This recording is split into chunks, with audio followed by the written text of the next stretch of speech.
Sen tufanlar çağlayan sonsuz bir deniz, ben senin koynunda gemi. Sen mənə hamdan əziz, mən qaldım sənə yad kimi. Sen tufanlar çağlayan sonsuz bir deniz, ben senin koynunda gemi. Sen mənə hamdan əziz, mən qaldım sənə yad kimi.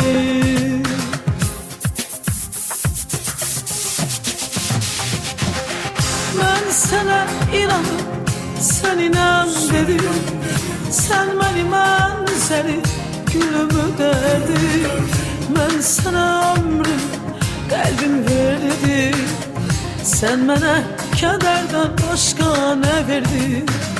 Mən səndən bir zərrə sevgi istədim. Dedim mənim olsan daha nə dərdim? Mən sənə ömrümü, qəlbimi verdim. Sən mənə kədərdən başqa nə verdin?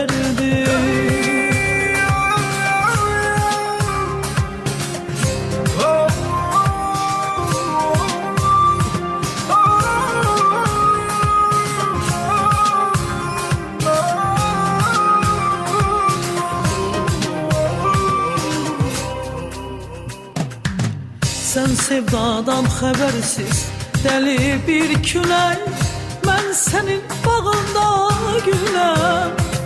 Səndən elə dönüb ürək, çətin ki bir də mən güləm. Sen sevdadan xəbərsiz dəli bir külək, mən sənin bağında güləm.